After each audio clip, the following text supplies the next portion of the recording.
bit of a pain, aren't I, with lights and turn the heaters off, turn your lights off. Yeah. But the overall size of the bill will be about £1.5 million to allow us to carry on trading.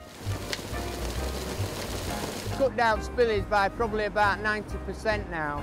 Wheel wash. In here is our compressor. We're talking about survival here. Oh yeah, it's all right. You can. It's one of the workers, really. Yeah. Driving energy costs down. A survival of a unit, people. So that we're driving energy emissions low. He's just left on. That didn't come out very well. This is Craig. He's a ag plant operative. Yeah, this is Colin and Alan. We've got James who's plant controller.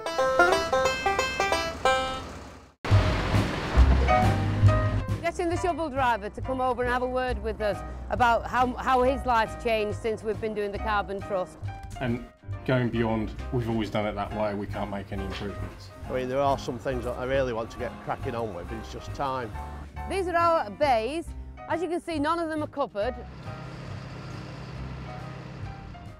Inside this hotel near Chesterfield, 12 employees of Lafarge are meeting to work out ways to reduce the company's carbon footprint. We're going to focus on sharing best practice. An enormous amount of great ideas and best practice that's been. They've been on an extraordinary journey. They all volunteered to work with the Carbon Trust to change the way their business works. The carbon reduction commitment, the CRC, which is the new legislation for medium-sized firms, is designed to reward firms that are efficient in how they use their energy. Our main problem was having wet sand. They're coming on board. It's not easy, but they're coming on board. They're called Energy Champions. Energy champion, I am. So from 1st of April, the CRC is enacted in law. So this time next year, we'll be sat working out how much cash we have to pay the government to buy the carbon we need to trade, based on what we've used in 2010. And that's where the Energy Champions come in. Like I say, we noticed immediately the benefit of it. They'd think, oh, Colin would go out and he'd think Alan was coming back and things would get left on. This is the timer for the heaters. This one's for the radio, because they can't keep reaching up to turn the radio off, so they fitted a timer on that as well. Look, we've got signs on the doors. There's it on the back of the door, there's his there. Just wave him over. If there was no wagons in the yard to be loaded, they would just park up with the engine running and wait for the next wagon coming in. Or they'd have a bit of a drive round and, I look a bit busy. Like I say, I used to leave the wagon running or whatever, and obviously that's no good for the environment. But nowadays, yeah, we'll just stop and turn it off real quiet. Like I say, either get off it or just give it a break or whatever, let the engine cool down and that, so, yeah. In here is our compressor. It generates a lot of heat. The heat's just going into the air. So what we're going to do, we're building ducting across from here into our workshop and oil stores. And they have 3 heaters in here, 3 small heaters that use a lot of electricity.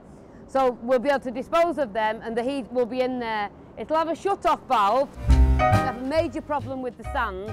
It's about 60% moisture in the sand at the minute. It has to go through the dryer twice to try and get it to the right moisture level. What we are planning to do is build roofs on at least 2 of the sheds, because we can't get the capital for it at the minute, but what we're going to do is try and build the sheds ourselves. And that's about it. You're not only setting yourself targets that help the environment, you're also helping to make your business long-term more sustainable. What we worked hard on with this was focusing on mindsets and way lads really think about it. Scott, I've had a phone call from John. We're looking for an energy champion for Wisby. So kind of sort of in passing, yeah Tim, I'll take that on, not a problem. Not really knowing what it was going to entail. 2 PM on a Saturday through to 6 AM on a Monday, the energy is it's measured for when the site's closed. Now we're going to be able to focus on us pumping, because that's basically what we do on a weekend. That's our biggest cost on a weekend. We're going to cut down on us pumping. This is the largest of our submersibles. This is an 8-inch. Pit's got empty, they've left it to fill up. Pit's got empty, left it to fill up. It's really made us look at water levels here at Wisby because we do a lot of pumping. It really costs us a lot of money. And what we've decided now is to do, we get a comfortable, safe level in the pit and we maintain it. We've done away with all sensors, all valves, everything like that. It's completely manual now. The pump's pumping much more efficiently because it's got less head and it's saved us no end of time and money. So what we've got here now is we've got Wisby's famous curved conveyor. Traditionally, it would have meant putting in 3 straight line conveyors, 3 motors, 3 gearboxes. With the advances of technology, it's allowed us to put this really long conveyor in that curves, runs safely, which saves us a massive amount of carbon.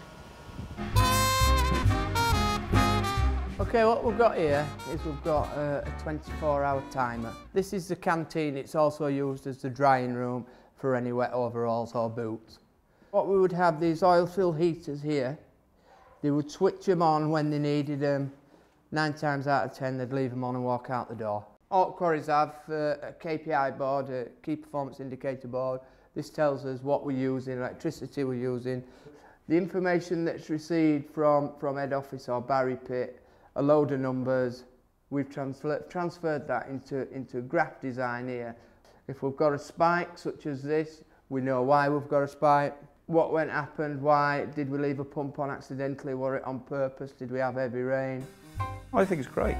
I actually think we're giving the kind of training on something like this that we should be doing. You know, you can't drive everything down from the centre and the top all the time. We've got to turn it round and let it build itself from the bottom.